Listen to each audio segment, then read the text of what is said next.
교과서에 충실한 교과 토의, 여디디아의 교충교토 시간입니다. 여러분 안녕하십니까?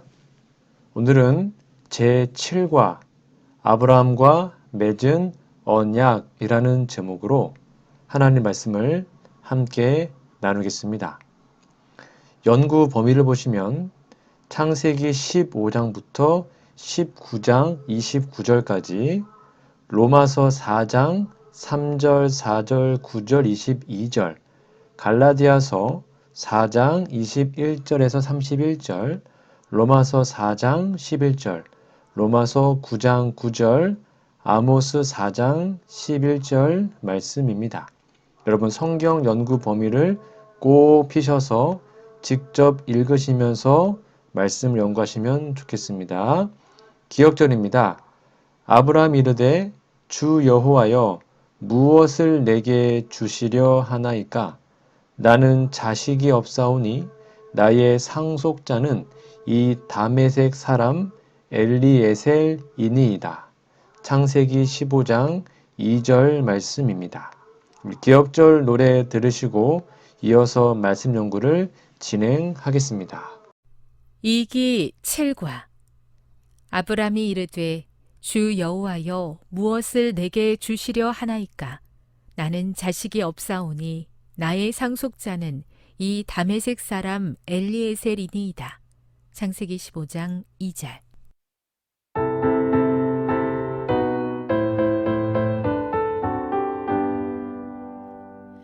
아브라함이 이르되 주 여호와여 무엇을 내게 주시려 하나이까?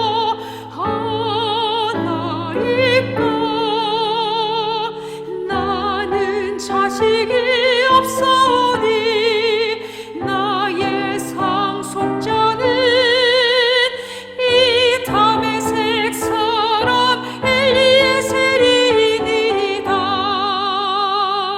창세기 15장 2절.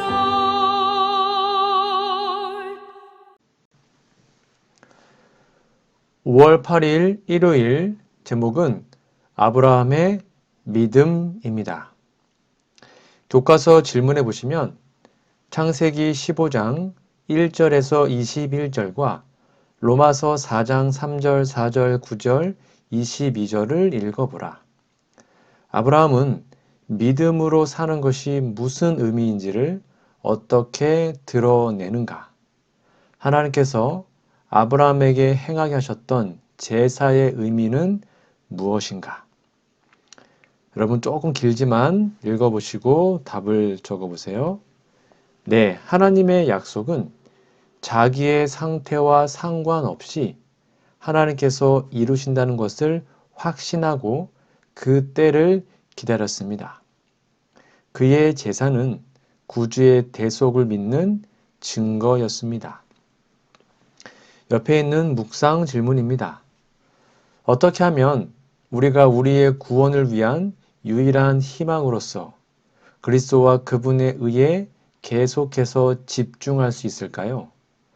우리가 그리스도가 아닌 우리의 선한 행실들을 바라보기 시작한다면 어떤 일이 생길까요? 여러분의 답을 한번 적어보시기 바랍니다. 인간 스스로의 도덕적으로 의로운 행위는 구원의 공로가 되지 않기 때문입니다. 만일 우리 의로운 행실에 주목하면 그리스도의 구속을 무시하게 되죠. 제가 여러 번 설명드렸지만 인간은 아담 안에서 이미 죽은 자로 태어납니다. 죄인이라는 것은 본질적으로 영생하는 하나님의 생명이 없어진 상태를 뜻하는 것입니다. 그래서 창세기 6장 3절은 노아 당시의 사람들이 육체가 되었다라고 말하고 있고요. 시편 78편 39절은 육체뿐이다 라고 기록합니다. 아담의 후손들은 하나님이 주신 그 생명이 없는 존재가 되어서 죽음으로 끝납니다. 죽음에게 삼켜지는 육체의 생명은 참 생명이 아닌 거죠. 그것은 호흡이 끊어지는 생명이 사그라질 때까지 겪는 고통의 기간일 뿐입니다. 오늘날 세상은 고통의 세상입니다. 불교에서는 고해라고도 하죠. 고통의 바다라는 말입니다. 이것은 세상이 죄와 사망의 영역이라는 것을 표현하는 말들입니다. 육체의 생명이 사그라지는 기간을 괴로움의 바다에서 허우적거리는 것이 오늘날 인생입니다. 성경은 이런 인생을 죄인이라고 합니다. 사람이 아무리 도덕적으로 선하고 의롭고 성인이라고 칭송을 들어도 그는 사라지고 있는 생명뿐이기 때문에 성경적으로는 죄인입니다. 죽지 않고 영생하는 생명, 평화와 행복만을 누리는 생명이 없는 존재는 다 죄의 존재입니다. 루시퍼도 마찬가지입니다. 재물을 죽여 불사르는 것은 이 죄를 없애는 구주의 희생과 대속을 가르치는 것입니다. 결과로 죄인은 호흡이 끊어지기 전에 미리 죽는 것이죠. 오늘날 그것은 침례로 표상합니다. 우리가 죽을 때 죄가 우리를 더 이상 간섭하지 못합니다. 이미 죽었기 때문입니다.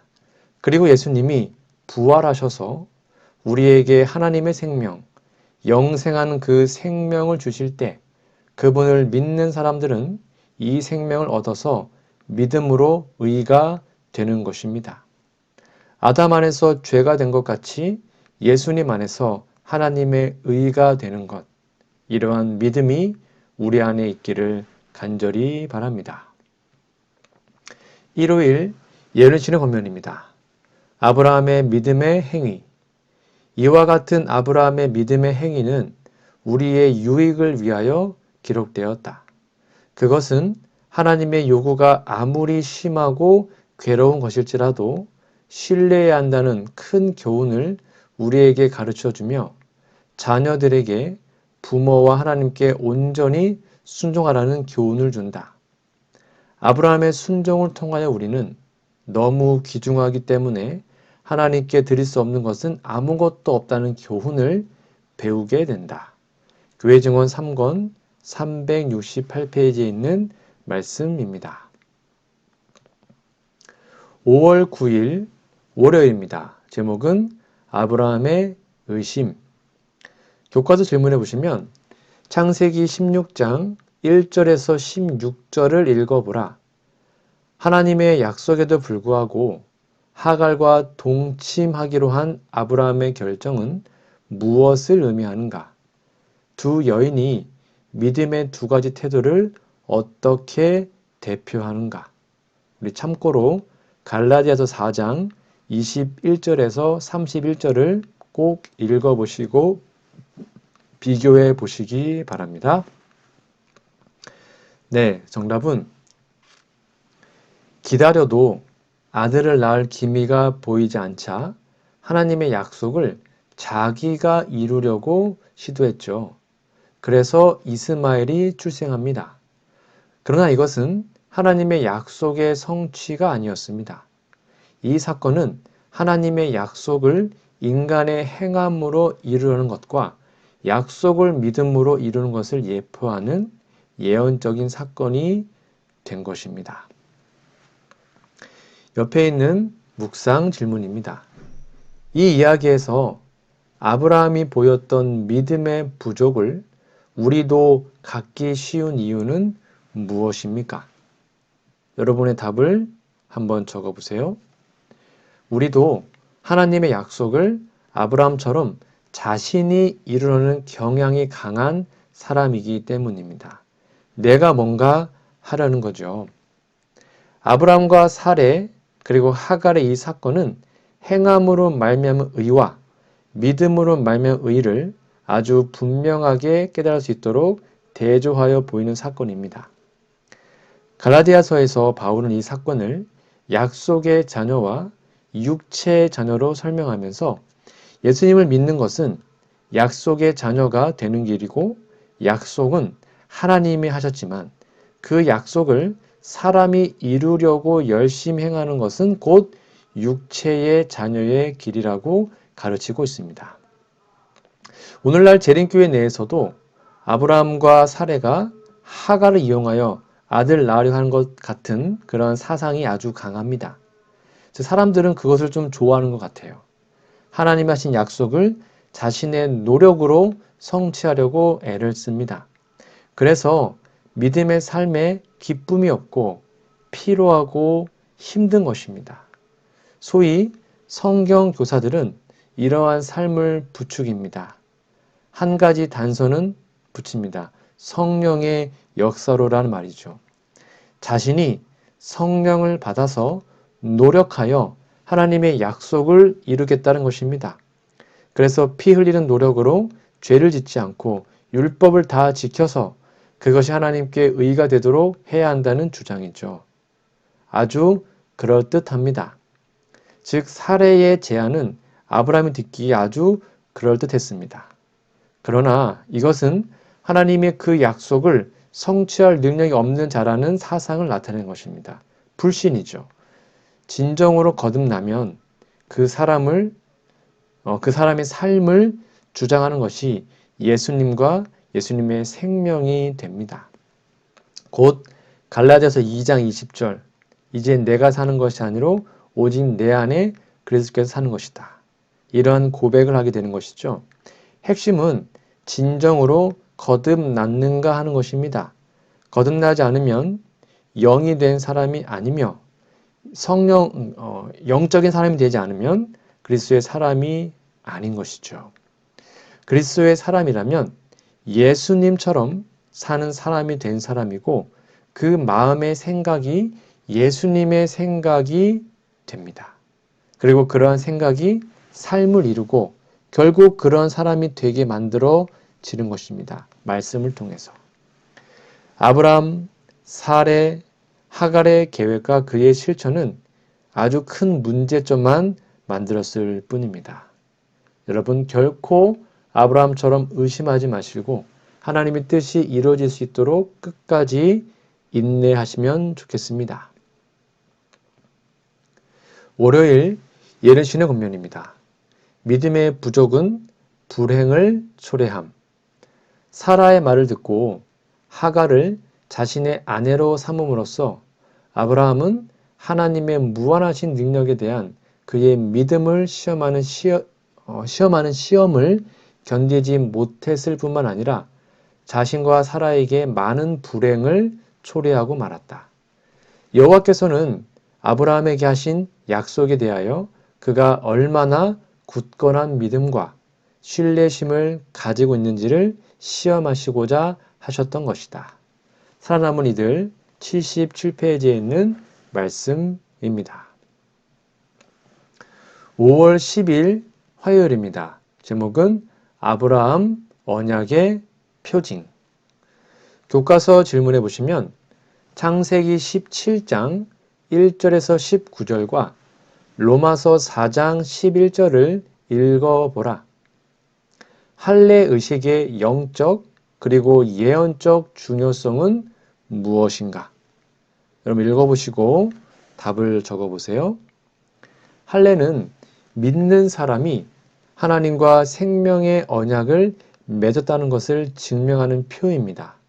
그것은 예수님을 믿음으로 의롭다함을 받는다는 예언적 예식이기도 합니다.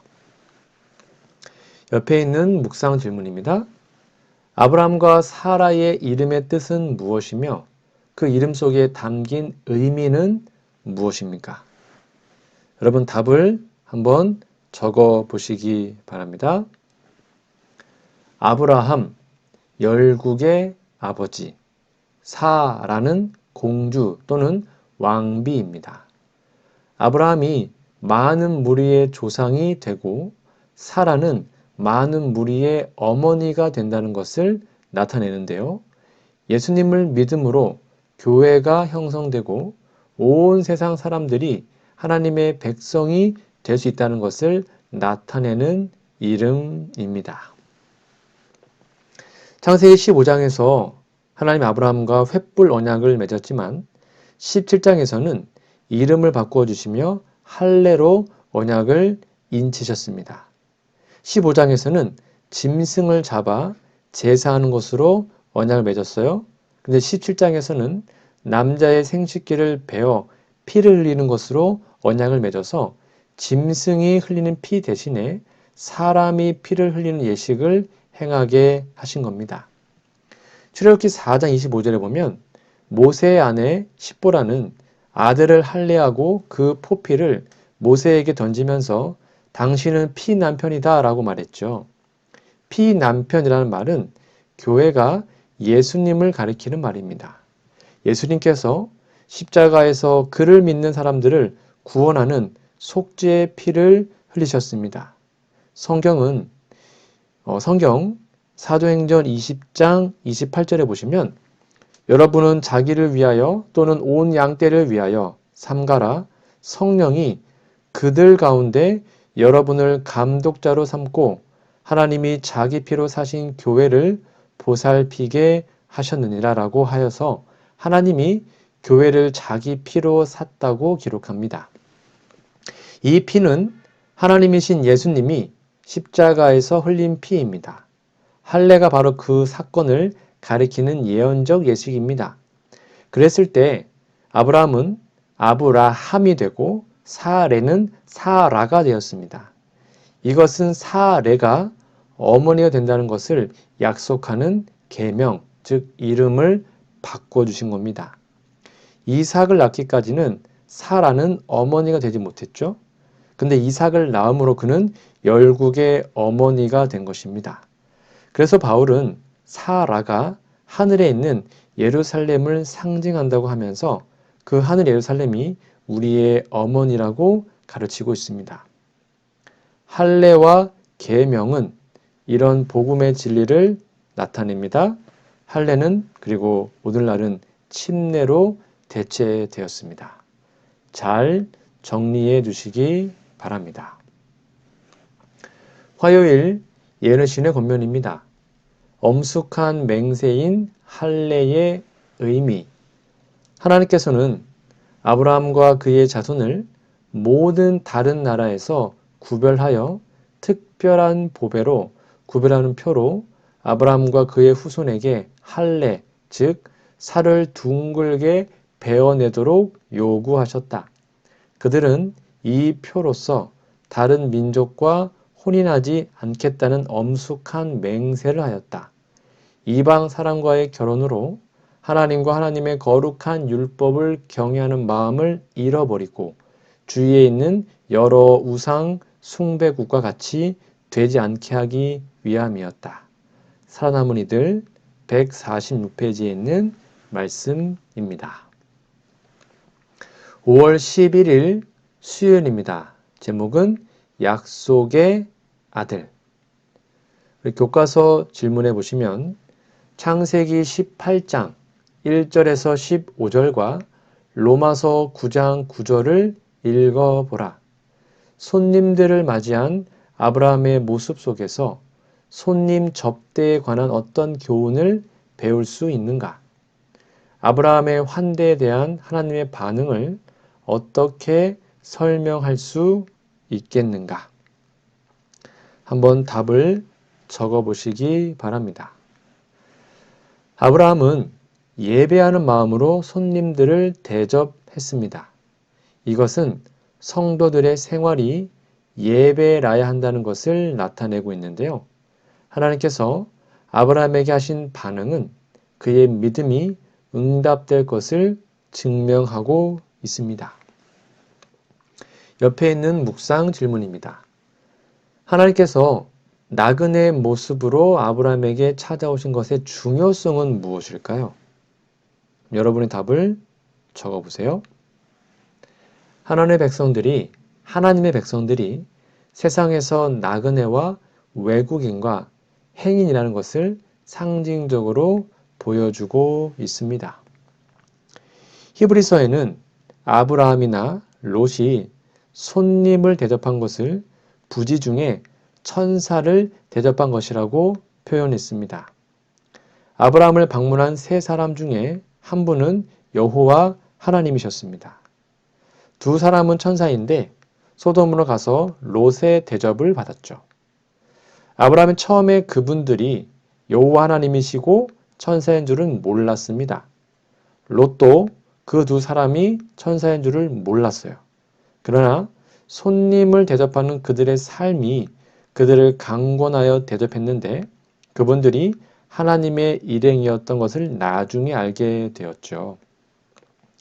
예수님께서 말씀하시기를 지극히 작은 자 하나를 예수님의 이름으로 대접하는 것은 예수님을 대접하는 것이라고 하셨습니다. 그러므로 나그네를 접대하는 것은 초대교회의 관례였습니다. 요한 3서를 좀 읽어보시면 디오드레베는 교회를 방문하는 손님들을 내어 쫓았습니다. 사도 요한은 그런 디오드레베를 아주 나쁜 말로 꾸짖고 나무랬습니다. 요한 3서 9절 10절에 보시면 나옵니다. 물론 요즘은 사기꾼들이 많아서 에베소 교회처럼 이런 누구든지 접대하는 미풍이 거의 사라진 시대가 되었고 가정에서도 아무나 불러들여 대접할 수 없는 사랑이 식어진 세태가 되었습니다. 그래도 신분이 확실한 나그네는 접대할 수 있는 대로 접대하는 것이 성경의 원칙입니다. 로마서 12장 1절이 말하는 영적 예배가 이에 해당하는 것입니다. 그리스도인은 생활이 예배가 되어야 한다고 가르치고 있죠. 그런데 쉽지 않은 사회 환경이 되어서 이런 미풍을 강권할 수 없는 세상이 되었습니다. 여러분, 그럼에도 불구하고 최선껏 우리의 손님들을 하나님의 사랑으로 잘 대접하는 우리가 되었으면 좋겠습니다. 수요일 예언의 신의 본문입니다. 하늘의 손님을 대접한 아브라함. 그는 이와 같은 친절을 단순한 여행자, 곧 지나가는 나그네로서 다시 돌아오지 않을 사람들에게 나타냈다. 그러나 접대는 끝나고 그의 손님들은 정체를 드러냈다. 그는 하늘의 천사들뿐 아니라 그들의 영광스러운 사령관, 그의 창조주요 구속주이며 왕이 되시는 분께 봉사하였다. 그리하여 아브라함에게 하늘의 계획이 공개되고 그는 하나님의 벗이라고 불리어졌다. 증언보감 2권 568페이지에 있는 말씀입니다. 5월 12일 목요일입니다. 제목은 소돔의 롯인데요. 교과서 질문해 보시면 창세기 18장 16절부터 19장 29절을 읽어보라. 아브라함의 선지자적 사역이 롯을 향한 그의 책임에 어떻게 영향을 미치고 있는가? 한번 읽어보시고 답을 적어보시기 바랍니다.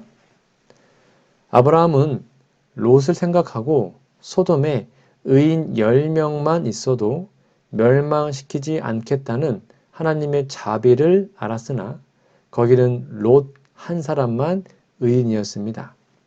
여호와 하나님은 아브라함을 생각하셔서 롯을 구원하셨습니다. 옆에 있는 묵상 질문입니다.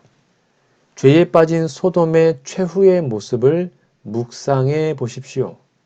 오늘날 우리가 사는 세상과 비교해 볼 때 지구의 최후에 대해 어떤 생각이 드십니까?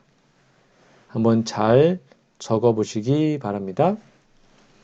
예수께서 마지막 때의 징조로 노아의 때와 롯의 때를 예로 드셨습니다.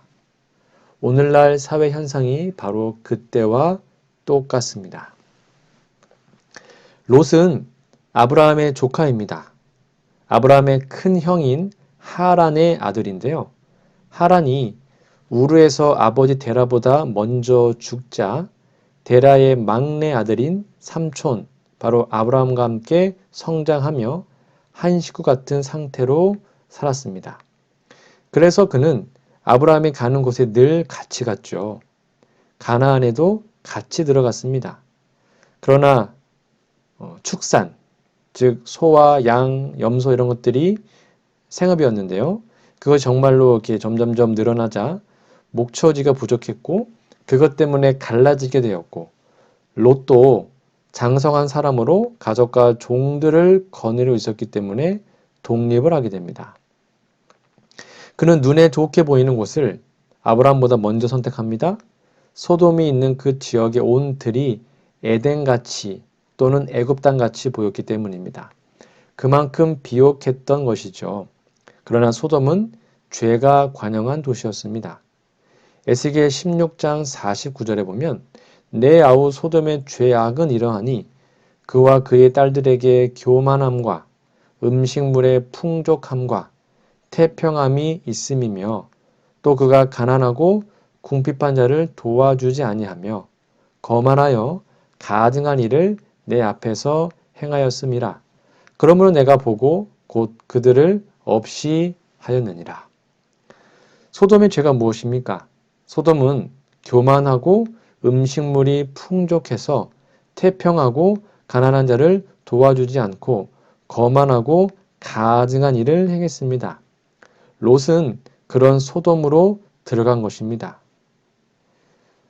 영감의 글에 보면 마지막 때에 하나님의 백성들은 이런 도시의 죄악에서 멀리하라고 당부합니다. 오늘날은 도시의 죄악의 조류가 손바닥에 있습니다. 바로 스마트폰입니다. 여러분, 재림 성도들은 정신 차리고 이런 가증한 것들을 우리 마음에 들이지 않도록 조심해야 할 것입니다. 목요일 예언신의 권면입니다. 우주에 대한 하나님의 자비. 그분께서는 자비로서 부패한 소돔의 거민들을 멸망시키셨다. 사탄의 기만적 능력으로 악을 행하는 자들은 찬성과 칭찬을 받음으로 다른 사람들을 끊임없이 반역으로 인도한다. 가인의 시대, 노아의 시대, 아브라함의 시대, 롯의 시대에 그러하였고 또한 오늘날 우리 시대에도 역시 그렇다. 하나님께서 당신의 은혜를 거절하는 자들을 최종적으로 멸망시키는 것은 우주에 대한 자비에서이다. 가시대 대쟁투 543페이지에 있는 말씀입니다.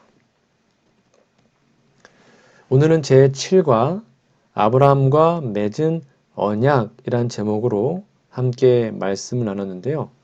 연구 범위 여러분 꼭 성경 본문을 펴서 읽어주시고 기억절도 노래든지 그냥이든지 꼭 암송해 주시면 감사하겠습니다. 다음 주에는요. 제8과 약속이라는 제목으로 하나님의 말씀을 함께 연구하도록 하겠습니다. 함께 기도하고 오늘 말씀을 마치겠습니다. 하늘에 계신 아버지, 이 땅에서의 고된 삶을 마치고 마침내 돌아가게 될 하늘 본향을 마음에 품습니다. 그 영광스러운 날을 간절히 사모하며 어떤 어려운 상황 가운데서도 하나님의 충성된 자녀로 살아가게 도와주시옵소서. 하나님보다 앞서 행동함으로 더 큰 어려움을 만나게 되는 때가 얼마나 많은지요. 비록 쉽지 않지만 하나님께서 하나님의 때에 하나님의 방법으로 이루실 것을 믿고 오늘도 잠잠히 기다리게 하여 주시옵소서. 아주 오래전부터 인류를 위해 허락하신 영원한 언약으로 인해 감사합니다. 그 언약을 성취하기 위해 이 땅에 오신 예수 그리스도를 굳게 붙잡고 오늘도 담대히 믿음의 걸음을 내딛게 도와주시옵소서. 우리 곁에는 우리의 관심과 사랑을 필요로 하는 많은 이웃이 있습니다. 그들을 모른 척하지 않게 도와주시고 예수님의 사랑의 마음으로 다가가서 우리가 할 수 있는 최선의 사랑을 베풀 수 있게 해 주시옵소서. 아브라함과 같이 멸망을 향해 달려가는 이 세상과 그 속에 사는 사람들을 위해서 간절히 기도하는 자가 되게 하여 주시옵소서. 또한 한 영혼을 구원하기 위해 우리가 할 수 있는 최선의 노력을 다하는 그리스도인이 되게 해 주시옵소서. 예수님의 이름으로 간절히 기도합니다. 아멘.